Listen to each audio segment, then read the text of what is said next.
नमस्कार दोस्तों, क्या आरसीबी का पूरा ध्यान अपनी ब्रांड वैल्यू बढ़ाने और नोट छापने पर ही रहा है? शुरू से ही आरसीबी अपने खेल के लिए कम बल्कि खेल के मैदान के बाहर होने वाली पार्टियों और तमाम चकाचौंध के लिए जानी जाती रही है। आरसीबी की शुरू की पार्टीज को देखकर तो लगता ही नहीं था कि टीम क्रिकेट खेलने आई है या कुछ और। विजय माल्या और उनके आशिक लाडले सिद्धार्थ को क्रिकेट से ज्यादा पार्टीज में इंटरेस्ट था। आरसीबी माल्या के लिए फ्रेंचाइजी नहीं बल्कि अपना रसूख और रुतबा दिखाने का जरिया थी। बाद में माल्या के जाने के बाद थोड़ी चहल पहल तो कम हुई, पर फ्रेंचाइजी का पूरा ध्यान अपने लॉयल फैन बेस को ज्यादा से ज्यादा करेंसी में कन्वर्ट करने में रहा है। यही वजह है कि एक भी ट्रॉफी ना होने के बावजूद आरसीबी की जर्सी, आरसीबी की स्टेडियम की टिकट आईपीएल में सबसे ज्यादा महंगी है। आज तमाम फेलियर्स और गलत फैसलों के बावजूद भी आरसीबी फैंस अगर चुप हैं तो सिर्फ एक नाम की वजह से, और वो है विराट कोहली। पूरा हिमालय पहाड़ एक अकेले कोहली ने उठा रखा है, पर धीरे धीरे अब उनके भी सब्र का बांध टूट रहा है। To inform everyone that this is going to be my last leg in the IPL as captain of RCB. और जब ये टूटेगा तो उस बहाव में आरसीबी और उसकी ब्रांड वैल्यू सब खत्म हो जाएगी। जानते हैं आज कि क्यों मुंबई और सीएसके 5-5 ट्रॉफी जीतने में कामयाब हो गई और आरसीबी ने अभी तक खाता भी नहीं खोला, और ये सीजन भी खाता खुलने वाला नहीं।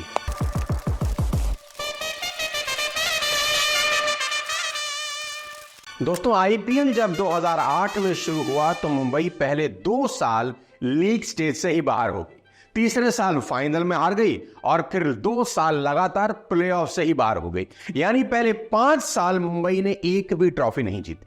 अब कोलकाता नाइट राइडर को ले लीजिए, 2008 में ये टीम 6ठे स्थान पर थी, 2009 में 8वें पर और 2010 में फिर से 6ठे नंबर पे थी।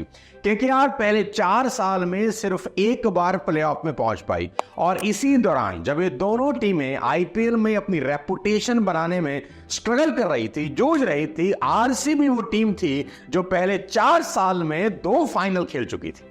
फिर क्या हुआ ऐसा कि बाद में केकेआर ने 2 खिताब जीते, मुंबई ने 5 खिताब जीते, और आरसीबी फैन आज तक हर साल ई साला कप नाम दे बोल बोलते थक चुके हैं। आखिर क्या जुगाड़ किया मुंबई और कोलकाता और दूसरी टीमों ने जो अपनी आरसीबी नहीं कर पाई? आज की इस वीडियो में मैं आपको बताऊंगा वो कारण जिसकी वजह से बाकी टीमें खिताब जीतती गई और आरसीबी हर साल जितनी तेज जली उतनी तेजी से बुझ भी गई। दोस्तों, कोई भी ट्रॉफी जीतने के लिए सिर्फ बड़े नाम का होना काफी नहीं होता। पहले सीजन में ही आप देखें, सितारों से भरी टीम थी। कौन सी? डेक्कन चार्जर। उसके जीतने पर सब दाव लगा रखे थे, ये टीम जरूर जीतेगी। बड़े बड़े सितारे डेक्कन चार्जर में थे, Rohit Sharma, Adam Gilchrist, Herschelle Gibbs, Andrew Symonds, Chaminda वास जैसे खिलाड़ी। पर बाजी कौन मार के ले गया जानते हैं? वो टीम जिसके पास कोई स्टार प्लेयर नहीं था, पर एक कप्तान थे, लेट शेन वॉर्न, जिसने अंडरडॉग से भरी उस टीम को एक धागे में बांधकर दिखाया कि सही लीडरशिप और सही नीयत कितना बड़ा फर्क डाल सकती है नतीजों पर। इसलिए सबसे पहला कारण है स्टेबल लीडरशिप। किसी भी टीम को टॉप पर ले जाने के लिए सबसे बड़ा रोल लीडरशिप का होता है। एग्जांपल से आपको समझाता हूं। धोनी मतलब कप्तानी और लीडरशिप की जीती जागती मिसाल। धोनी की वजह से चेन्नई में कभी कप्तान बदलने की बात ही नहीं हुई, जिसने टीम को हमेशा एक स्टेबिलिटी दी। खिलाड़ियों को सिर्फ और सिर्फ अपने खेल पर ध्यान देना था, बाकी सब चीजों का ध्यान देने के लिए धोनी काफी थे। हर खिलाड़ी अपने तन और मन से धोनी की लीडरशिप में सरेंडर कर रहा था। सबको पता था कि धोनी उनसे उनका बेस्ट निकलवा ही लेंगे, और ठीक ऐसा ही हुआ। और साथ ही मेरा पर्सनल अनुभव है कि जब टीम किसी स्टेबल खिलाड़ी के हाथ में होती है तो रिजल्ट आते ही आते हैं। दूसरा एग्जांपल देता हूं मुंबई का। मुंबई में सही वक्त आने पर सचिन ने कप्तान हरभजन सिंह को बना दिया, और हरभजन से रिकी पॉन्टिंग को कप्तानी मिली। और जैसे ही रिकी पॉन्टिंग ने देखा कि 6 मैच में मेरी फॉर्म बड़ी खराब है, उसने खुद को बेंच पर बिठाकर कप्तानी रोहित शर्मा को हैंड ओवर कर दी, और अब मुंबई की टीम भी एक स्टेबल कप्तान के हाथ में आकर जलवा बिखेरने लगी। सबसे इंपॉर्टेंट बात यहां यह समझने की है कि मुंबई ने कप्तानी हमेशा उस खिलाड़ी को दी जो टीम के साथ कुछ ना कुछ वक्त से जुड़ा हो, यानी उसको टीम के माहौल का अंदाजा हो। अगर ध्यान से देखो तो आपको समझ में आएगा कि रोहित शर्मा की स्टेबल कप्तानी में मुंबई ने वही जलवे दिखाने शुरू कर दिए जो चेन्नई ने धोनी की स्टेबल कप्तानी में दिखाए।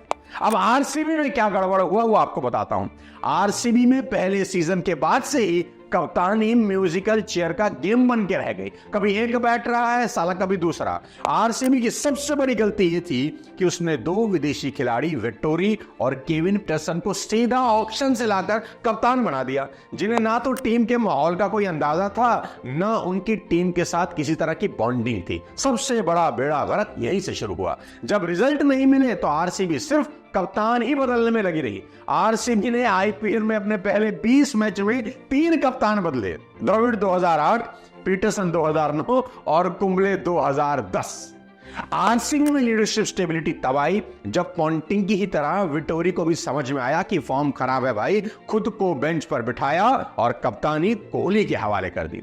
जैसे रोहित शर्मा को पॉन्टिंग ने कप्तानी दी थी, पर जहां रोहित शर्मा ने 5 ट्रॉफी जीती, विराट खाता भी नहीं खोल पा रहे।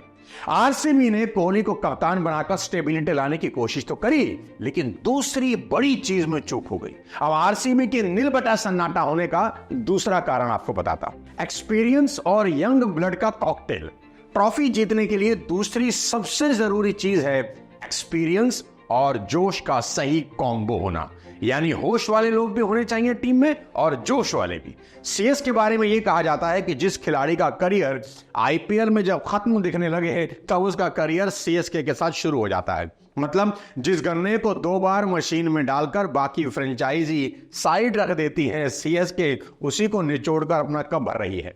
यानी जो खिलाड़ी नहीं चल रहा होता सीएसके में जाते ही साला चलना शुरू कर देता है, क्योंकि यहां टीम का माहौल एवरेज खिलाड़ियों से भी एक्स्ट्रा ऑर्डिनरी परफॉर्मेंस निकलवा देता है। और एक वक्त तो यह भी था जब चेन्नई को बुजुर्गों की टीम कहा जाता था। Dwayne Smith, Shane Watson, Brendon McCullum, Michael Hussey सब करियर के आखिरी दौर में चेन्नई के लिए खेले, पर ट्रॉफी वो फिर भी जीत रहे थे। क्यों?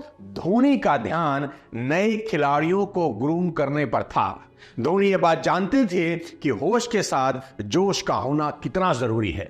दीपक चहर, रविंद्र जडेजा, सैम करन और पथिराना ये सब धोनी की प्रयोगशाला में ही तैयार हुए हैं। तो होश और जोश का कॉकटेल धोनी ने तैयार किया। दूसरी तरफ मुंबई के पास भी एक वक्त में बहुत अनुभवी खिलाड़ी थे, सचिन, जयसूर्या, हरभजन, मलिंगा। पर जब इन्होंने अपना पहला आईपीएल जीता, आप ध्यान से देखिए, तो इनकी वजह इनके 4 नए यंग खिलाड़ी थे और ये चारों ही इंडियन थे। रोहित शर्मा, बुमराह, हार्दिक पांड्या और कुणाल पांड्या। बाद के सालों में भी एक एक करके नई यंग प्लेयर मुंबई में आते रहे और मुंबई उन्हें तैयार करती रही, ईशान किशन और तिलक वर्मा। तो ऐसे में मुंबई में भी होश और जोश का कॉकटेल बना रहा। अब तो ये भी कहा जाने लगा है कि इंडियन ड्रेसिंग रूम का रास्ता चेन्नई और मुंबई से होकर जाता है। अब अपनी आरसीबी की प्रॉब्लम क्या है वो आपको बताता हूं। वो एक्सपीरियंस और जोश के इस कॉम्बिनेशन को सही से बिठा ही नहीं पाए। एक्सपीरियंस तो वो खरीद कर टीम में ले आते, पर यंग टैलेंट कभी भी उनके पास नहीं था। होता भी था तो ना तो उन्हें ग्रूम किया गया, ना कोई सपोर्ट मिला। आज तक 17 सालों में आरसीबी ने बस एक खिलाड़ी बनाया, मोहम्मद सिराज। बाकी जितने भी यंग प्लेयर इस टीम के लिए खेले, उनके नाम खुद आरसीबी फैन को भी याद नहीं है। कहते हैं ना, जो पेड़ नए पत्तों के आने से इनकार कर देते हैं, उन पर गिद्ध बैठते हैं। आरसीबी नए प्लेयर को ग्रूम ही नहीं कर सकी। अब आरसीबी के कप ना जीतने का तीसरा और बहुत इंपॉर्टेंट कारण आपको बताता हूं, ध्यान से सुनिए, और वो है इंडियन कोर। आप जानते हो कि आईपीएल के मैच में 4 से ज्यादा फॉरेन प्लेयर नहीं खेल सकते, यानी आपको बाकी के 7 खिलाड़ी भारतीय ही रखने होंगे, और अगर वो खिलाड़ी अच्छे ना हो तो आपकी आधी ताकत वहीं खत्म हो जाती है। अब अगर आप सीएसके के स्क्वाड को ध्यान से देखो तो शिवम दुबे, दीपक चहर, रविंद्र जडेजा, ऋतुराज गायकवाड़, ये सब के सब इंडियन टीम में खेल चुके हैं या अभी भी खेल रहे हैं, यानी उस लेवल के खिलाड़ी सीएसके में हैं जो इंडिया खेल रहे हैं। और दूसरी ओर मुंबई की तरफ देखें तो रोहित शर्मा, बुमराह, ईशान किशन, हार्दिक पांड्या, तिलक वर्मा, सूर्य कुमार, ये सब के सब किसी ना किसी फॉर्मेट में इंडिया टीम का हिस्सा हिस्सा हैं। यानी मुंबई के पास उस लेवल के खिलाड़ी हैं जो इंडिया खेल रहे हैं। मैं आपको ये बता दूं यहां पर कि आज के डेट में आईएएस होना देश में आसान है, इंडिया खेलना मुश्किल है, इतना टफ कंपटीशन है।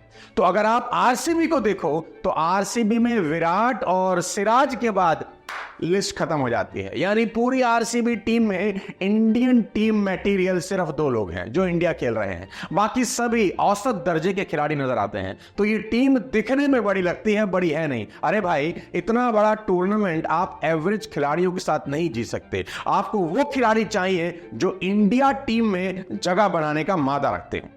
अब आरसीबी के पतन का चौथा बहुत गहरा कारण आपको बताता हूं, और वो है टीम कल्चर। सबसे पहले सीएसके को देखते हैं। सीएसके में टीम कल्चर बहुत स्ट्रांग है धोनी की वजह से। वहां हर खिलाड़ी के पास अपना एक रोल है जो उसको निभाना है, और अगर कोई खिलाड़ी अपना रोल निभाने में आउट भी हो जाता है ना, तो धोनी हमेशा उसे बैक करते रहते हैं। आप देखिए कि सीएसके में पावर प्ले, मिडिल ऑर्डर और स्लो ओवर के लिए अलग अलग स्पेशलिस्ट रहे हैं। सबको अपना रोल अच्छे से पता है कि अपन को करना क्या है, जो सीएसके की सक्सेस का सबसे बड़ा रीजन है।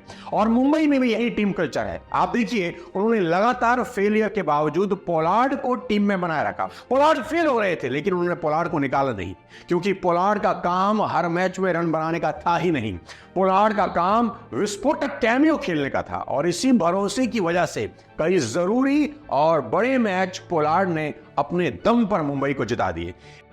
यही काम केकेआर ने आंद्रे रसल से करवाया। नारायण से ओपनिंग कराई तो उनका रोल बस बल्ला घुमाने का था। रन बने तो ठीक, नहीं बने तो भी नारायण पर कोई प्रेशर नहीं था। अब यहां आरसीबी की बात करें तो आरसीबी में कुछ खिलाड़ियों के बाद किसी को अपना रोल ही नहीं पता, क्योंकि 50% काम की जिम्मेदारी टॉप ऑर्डर ने ले रखी है। आरसीबी का टॉप ऑर्डर पावर प्ले भी खेलता है, मिडिल ओवर भी खेलता है, स्लैम ओवर भी खेलता है। जहां टॉप ऑर्डर फ्लॉप हुआ, मैच साला वही खत्म। उन्होंने मुंबई, केकेआर और चेन्नई की तरह गेम के अलग अलग फेस के लिए ना तो स्पेशल खिलाड़ी तैयार किए और ना ही उन्हें बैक किया, तो बेड़ा गर्क तो होना ही था। आरसीबी की अगली सबसे खतरनाक दिक्कत है टीम बॉन्डिंग की। टीम बॉन्डिंग बहुत बड़ा रोल प्ले करती है कि आप सफल होंगे या नहीं। आरसीबी के एक एक्स प्लेयर ने अपने एक इंटरव्यू में बताया कि जब वो लोग साउथ अफ्रीका में 2009 का आईपीएल खेलने गए तो टीम में 3 ग्रुप बन गए थे। एक ग्रुप था ओवरसीज प्लेयर का जो विदेशी खिलाड़ी थे, एक ग्रुप था इंडियन सीनियर प्लेयर्स का, और फिर एक ग्रुप था नए डोमेस्टिक प्लेयर का। ये तीनों ग्रुप के लोग आपस में घुलते मिलते ही नहीं थे। तो देखा जाए तो एक टीम में 3 टीमें खेल रही थी। दूसरी तरफ मुंबई के कप्तान रोहित शर्मा सीनियर होते हुए भी डोमेस्टिक और जूनियर प्लेयर के साथ बहुत सहज नजर आते हैं, घुल मिलकर हंसी मजाक करते हुए दिखाई दे जाते हैं। आजकल तो स्टंप के ऊपर उनकी बहुत सारी बातें भी सुनाई दे जाती हैं। वर्ल्ड कप के सिलेक्शन के लिए पुश करना है इसको, शाबाश। दिमाग में चल रहा है इसलिए वर्ल्ड कप चल रहा है, वर्ल्ड कप। तो लगता ही नहीं है कि इतना महान और इतना बड़ा प्लेयर होगा। इससे टीम का माहौल ही अलग बन जाता है। देखिए, पोलार्ड उस वक्त सीनियर और ओवरसीज प्लेयर थे जब पांड्या ब्रदर्स नए नए टीम में आए, पर उनकी बॉन्डिंग ऐसी हुई कि आज हार्दिक पांड्या पोलार्ड को अपना भाई मानते हैं। प्लेयर्स की पर्सनल बॉन्डिंग बहुत बड़ा रोल प्ले करती है कि एंड रिजल्ट क्या होगा। धोनी को देख लीजिए, धोनी खिलाड़ियों से उतना ज्यादा हंसी मजाक नहीं करते, पर सीएसके का हर खिलाड़ी मैच में कुछ भी पूछने के लिए उनकी तरफ बेझिझक चला जाता है। धोनी की बॉन्डिंग सभी के साथ कमाल की है। अब अपनी आरसीबी की टीम बॉन्डिंग ज्यादातर स्टार प्लेयर के बीच ही दिखती है। ऊपर ऊपर के लोग अलग दुनिया में जी रहे हैं और बाकी टीम अलग दुनिया में जी रही है। इसका सबसे बड़ा कारण यह है कि आरसीबी हर दूसरे साल प्लेयर रिलीज कर देती है। टीम में हमेशा ही नए लोग होते हैं, तो बॉन्डिंग हो कहां से सकती है।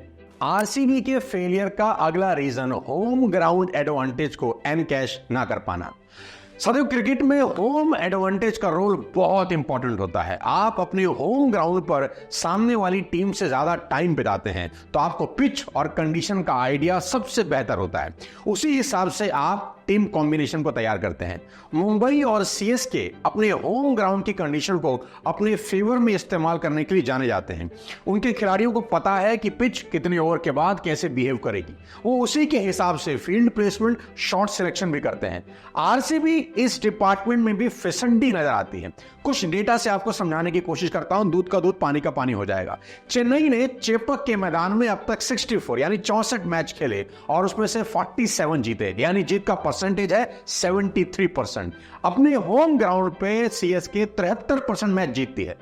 मुंबई ने अपने होम ग्राउंड पर 81 में से 50 मैच जीते, यानी जीत का परसेंटेज है 61.72%। हाँ, अब आरसीबी को कुछ नहीं मालूम कि होम कंडीशन को कैसे अपने फेवर में इस्तेमाल किया जाए। आरसीबी ने 85 में से सिर्फ 40 मैच अपने होम ग्राउंड पर जीते हैं, यानी जीत का परसेंट है सिर्फ 47, यानी आप अपने घर में भी नहीं जीत रहे। होम ग्राउंड एडवांटेज उठाने में भी आरसीबी बुरी तरह से फेल रही है। अब आखिरी में एक टेक्निकल फॉल्ट आपको बताता हूं आरसीबी के फेलियर का, और वो है स्काउटिंग। स्काउटिंग क्या है समझाता हूं आपको। चेन्नई के पास धोनी है, जिसका अपना ही दिमाग कंप्यूटर से तेज चलता है। खिलाड़ियों की क्षमता पहचानना, उन्हें सही जगह सही पोजीशन पर खिलाना, ये सब वो क्वालिटी है जिसकी वजह से धोनी ने सालों से सिर्फ इंडियन क्रिकेट को ही नहीं, वर्ल्ड क्रिकेट को भी होनहार खिलाड़ी दिए हैं। इंग्लैंड के सैम करन को धोनी ने ही चेन्नई में ग्रूम किया, और अभी श्रीलंका के तेज गेंदबाज पथिराना धोनी की कप्तानी में कुछ ज्यादा ही खतरनाक गेंदबाजी करते नजर आ रहे हैं। पर हर टीम के पास धोनी नहीं है, मुंबई के पास भी नहीं थे। साल 2010 फाइनल में चेन्नई से हारने के बाद मुंबई के मैनेजमेंट ने एक बहुत शानदार फैसला किया।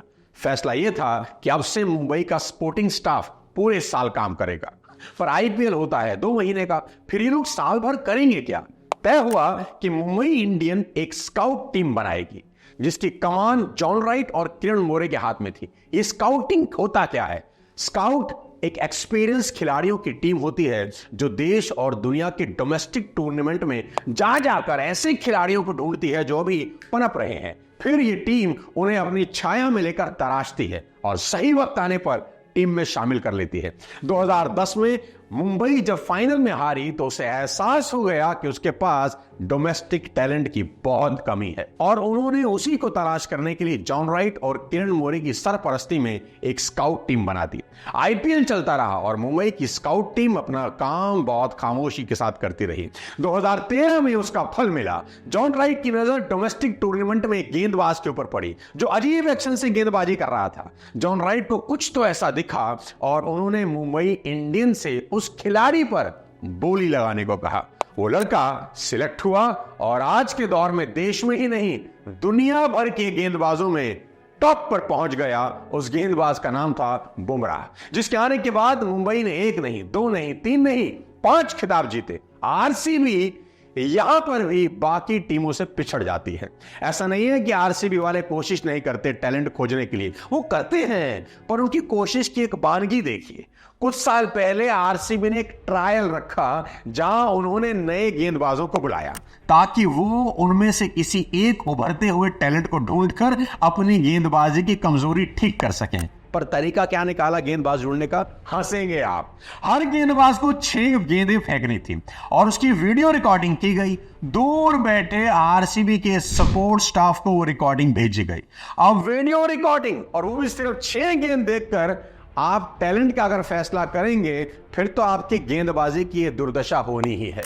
जहां डीसी की स्काउट टीम टैलेंट ढूंढने इस साल कश्मीर चली जाती है यार, वहीं आरसीबी वाले अब भी मैदान की धूप में हुनर नहीं ढूंढना चाहते। अब भी सारा सब कंफर्ट जोन में जी रहे हैं, तो हाथ तो खाली ही रहेंगे। 17 क्या 1700 टूर्नामेंट हो जाए तब भी मुझे लगता नहीं कि मामला कुछ बनेगा। तो दोस्तों, ये वो 7 कारण थे जहां आरसीबी बाकी फ्रेंचाइजीज से मीलों दूर नजर आती है। आरसीबी को जल्द से जल्द अपनी बुनियादी दिक्कतों पर काम शुरू करना होगा और फिर थोड़ा पेशेंस रखना होगा, क्योंकि तुरंत रिजल्ट की चाहत में ही आरसीबी ने अपनी झोली के कई हीरे निकालकर फेंक दिए जो आज दूसरी टीमों में जाकर धमाल मचा रहे हैं।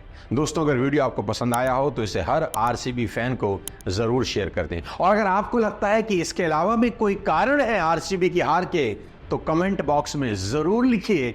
चैनल को सब्सक्राइब कर दीजिए और वीडियो को ज्यादा से ज्यादा शेयर कर दीजिए। अगली किसी और वीडियो में जल्दी ही आपसे मिलता हूं, तब तक अपने स्वास्थ्य का ध्यान रखिए। Thank you so much. जय हिंद।